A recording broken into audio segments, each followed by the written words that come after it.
Hello everyone, how are you going? Welcome to the top 10 skiing destinations in the world. Now I've checked out some amazing ones in Canada, but let's just broaden our horizons and see, can it be beat? Welcome to Mojo Travels, and today we're counting down our picks for the top 10 skiing destinations in the world in 2022. Number 10, Lake Tahoe, United States. Straddling the line between California and Nevada, Lake Tahoe is a popular summer spot for kayaking, swimming, and scuba diving. The lake doesn't lose its appeal during the winter when temperatures can drop below freezing levels. Locals take advantage of the snowy landscape with skating, tubing, and especially skiing. Donner Ski Ranch in Nevada County, California is a quaint little ski area for beginners. If you live in Reno, Mount Rose Ski Tahoe is the closest resort, with Slide Mountain providing a moderately sized slope for newcomers and veteran skiers alike. To reach the pinnacle of Tahoe's ski action, Heavenly Mountain Resort bustles with the most activity. In case you're training for the gold, the latter notably hosted the 1960 World Olympics. 1960, that is certainly a decent while ago, but honestly, out of that entire clip, it all looks beautiful, it all looks cold, and in saying that, I just don't understand how this little girl is just out in a t-shirt. I mean, that just seems to contradict itself. I mean, yeah, you're going to be kind of physical and just kind of holding yourself up and using your core and everything, but just out in a t-shirt in what has to be -degree weather, that doesn't make any sense to me. I mean, I guess looking at the horizon, we can definitely see that it's not the coldest of days, but still, if it is warm, then how is that snow being snow still? That's what I want to know. And I mean, to be honest, throughout this entire clip, they are talking about the beginner track, but to my eye, that looks nowhere near beginner. The fact that, I mean, you just disappear over the edge there, but there are trees around, it certainly isn't flat. I mean, at least there is no one else to run into in this clip, but I'm sure that thing just gets packed. I mean, I guess like any activity or even any sport, there are definitely going to be different gradients of beginner, but I think you should also just be very careful with the word beginner, because if you chuck me on that, I would just be head over heels across into the horizon within moments. Number 9, Niseko, Hokkaido, Japan.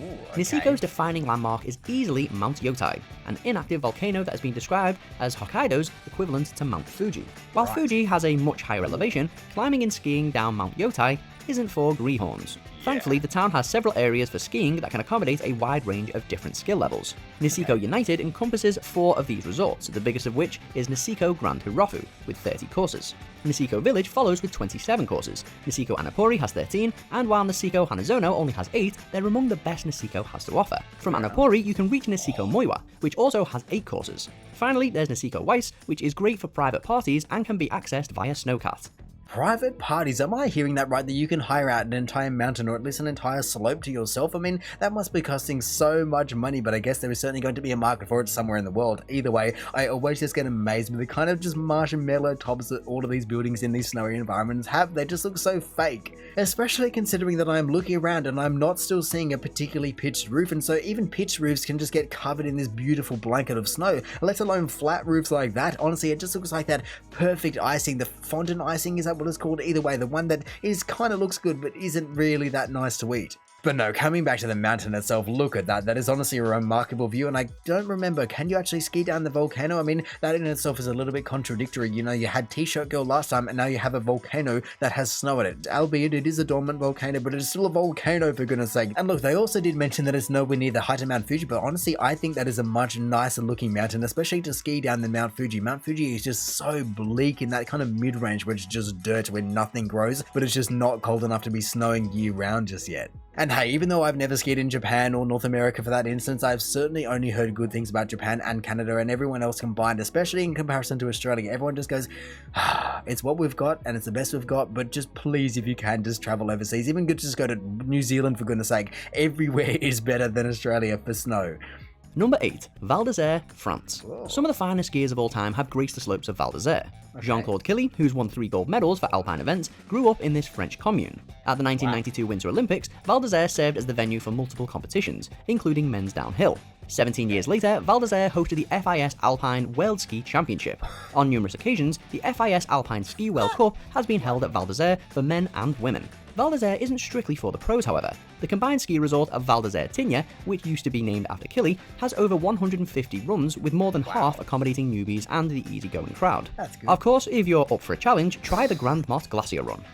Number 7. What was I just looking at there? That is some engineering to the max. Honestly, all of these ski lifts and chair lifts and what are they called, gondolas, are just insane engineering. The kind of cables and swaging that you have to do just to be dragging this up, even though it's done in the summer, it's not going to be as snowy, just to be dragging these tons and tons of cables up and around is so darn impressive. But this end one is just absolutely insane, with all the different chairs just immediately taking almost a 45-degree up the slope, and then you just have the guy just in the middle of nowhere. There are so many different lines going all over the place, and this is of course on every single mountain. I just find this stuff amazing. Just the fact that you can just hook something on and ride it all the way up.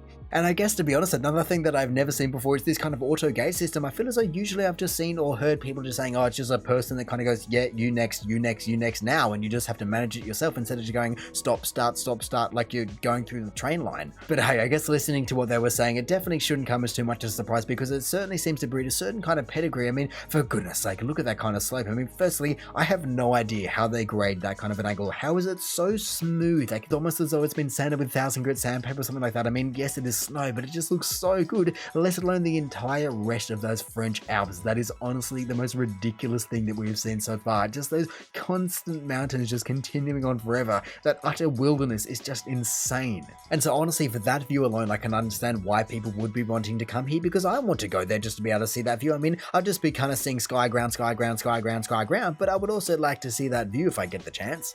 Of which I guess so far I'm just completely screwed, because they've told me to go to one in North America, one in Asia, and one in Europe. And so unless I'm just planning on becoming world champion, which is very unlikely, I just don't think I can be affording to bunny hop around like that. Number 7. Whistler Blackcomb, British Columbia, Canada. Canada's infamously cold weather has its drawbacks, but the ski resorts definitely compensate. With 200 runs and an annual snowfall of more than 450 inches, you're unlikely to find a more prosperous resort in relatively warmer British Columbia than Whistler Blackcomb. The resort was developed in an effort to bring the 1968 Winter Olympics to the Great White North. While they lost to Grenoble, France, the resort ultimately emerged as a winner in 2010 when it hosted the alpine events at the Winter Olympics. 6 years later, Vail Resorts acquired the resort for more than $1 billion, marking one of the industry's most sizable paydays ever. Its value is matched by its elevation, with Whistler and Blackcomb mountains both exceeding 7,000 feet. Oh, that is a pretty darn insane shot right there. Let me take it back and just see that. I guess first thing in the morning, snowboarding it must be, just carving their way down the mountain. And look, even though this exact resort was covered in the Canada video, this one definitely had some interesting information, like the $1 billion of valuation. Oh my goodness, the fact that you were just having a ski resort, or honestly any resort that is valued at $1 billion. Now I'm just wondering, is there anywhere else in the world, not even Ski Resort Limited, that is valued at $1 billion for a resort? I mean, maybe Dubai, but even then. And then even just learning that this entire thing was developed in order to attempt to win the Olympic Games, and then they still lost. I mean, I want to know who they lost to, because honestly, this is one of the most prominent ones in people's minds worldwide, I feel. Number 6. Vail Ski Resort, Eagle County, Colorado. It was only a matter of time until we got to Colorado, home to some of the most prominent mountains in the US. The town of Vail possesses Colorado's biggest single mountain ski resort, with its peak elevation exceeding 11,000 feet. The mountain can be broken into 3 areas. Blue Sky Basin is the newest addition, with a vertical drop of over 1,700 feet. The back bowls cover over 3,000 acres with 7 fun-filled basins. That sounds like a lot, but if you know your way around, you can see everything the back bowls have to offer in about a day. Then there's the front side, which paves the way for almost 130 trails. The front side alone is larger than almost 90% of other North American ski mountains.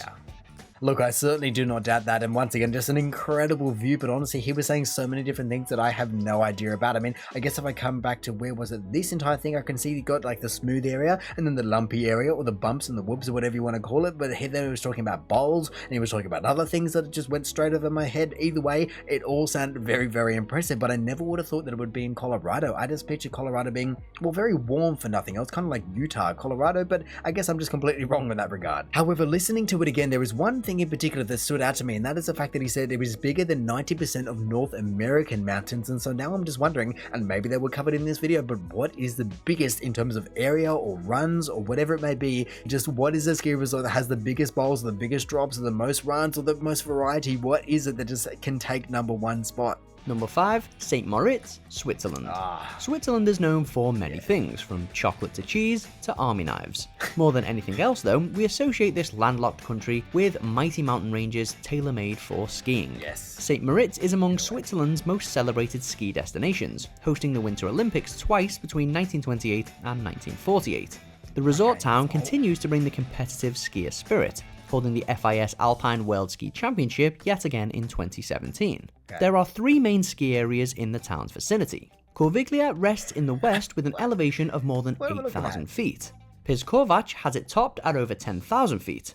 The Dia Valletta Lag Resort may be the highlight thanks to the Mortarash Glacier Run, which stretches on 4 miles. Wow. I'm just trying to think how impressive that truly is, because to have that kind of scale where you have that constant downward elevation from miles and miles and miles, being kilometers and kilometers and kilometers, that is a very, very fun track I can only imagine to go down, because you just have such the time of your life just cruising forever. I mean, I can only imagine it's not going to be the most aggressive grade, and so you're probably not going to be getting the most speed, but when you're going after just kilometers of track, that's really not what you're going to be there for, I hope. You're just going to be taking in the amazing scenery, especially just being in Switzerland, of which we saw plenty of it, and like I said, they're just renowned for it. Just tunneling through the Swiss Alps is definitely a thing, but also just going over the top of them via skis is also a thing. I mean, in saying that, I was completely blown away by the fact that everyone just kind of takes them off and just leaves them almost like shoes at the door. I would have thought that there's going to be problems with people mixing up, not even intentionally stealing, but just mixing up skis and poles and anything like that, even kids grabbing the wrong thing. I mean, it's going to be up to the people and everyone's going to be hoping, but there is so much money right there.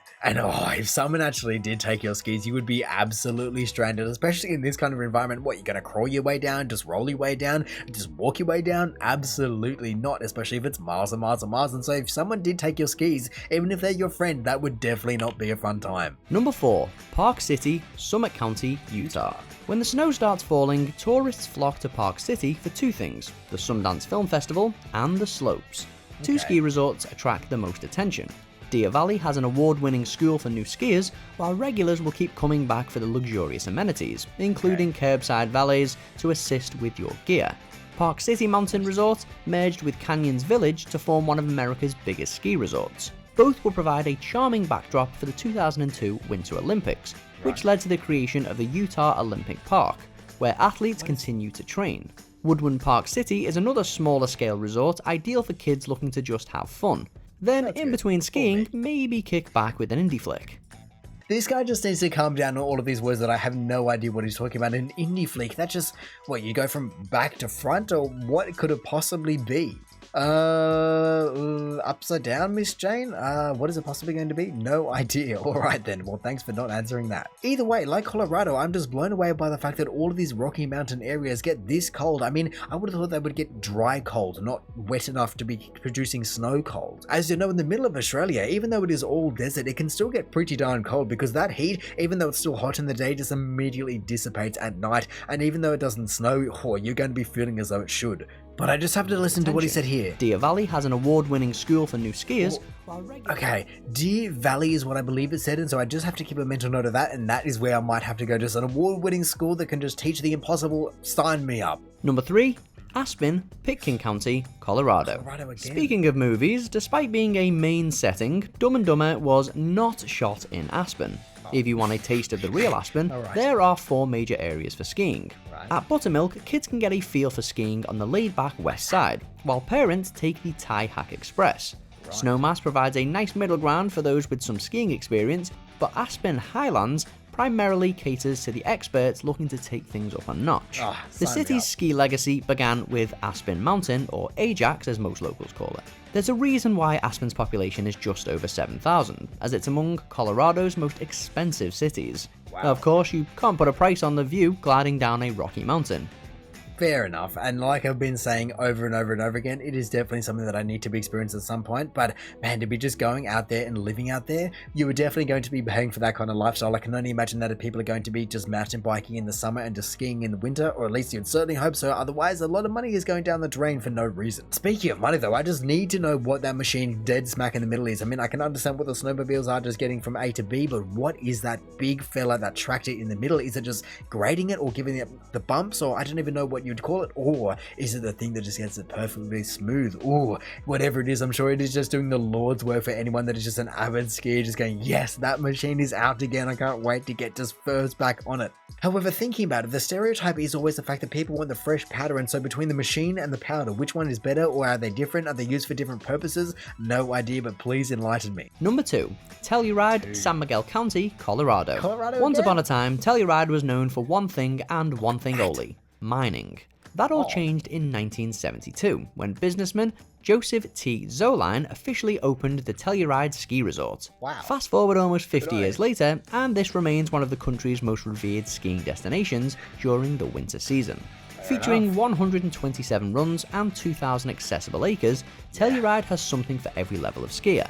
The Prospect Bowl is a solid place for intermediate skiers to learn the basics. The Black Iron Bowl and Revelation Bowl are better suited for seasoned skiers. With the San Juan Mountains surrounding the area, the gondola rides are among the most picturesque in Colorado. You might even spot a celebrity going down the slopes with you.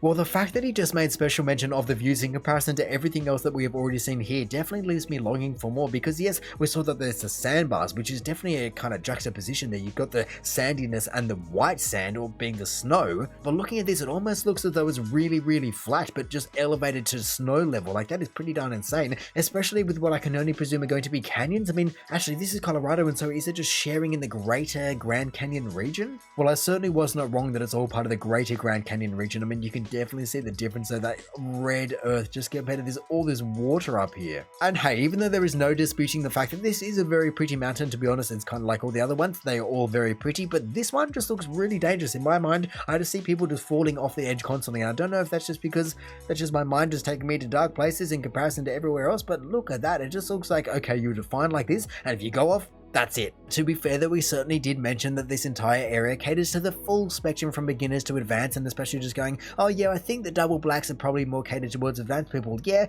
I think so too, to be honest. As if it didn't, I think that would probably break the entire grading system overall. I mean, that does make me wonder, what is, or maybe there isn't one, but what is the hardest track in the world? Is the one that everyone just goes, no, don't touch it? There were just way too many things to just avoid. Before we get to our top pick, here are a few honourable mentions. Ooh, Cortina d'Ampezzo, Northern Italy. Italy, wow, never would have expected it.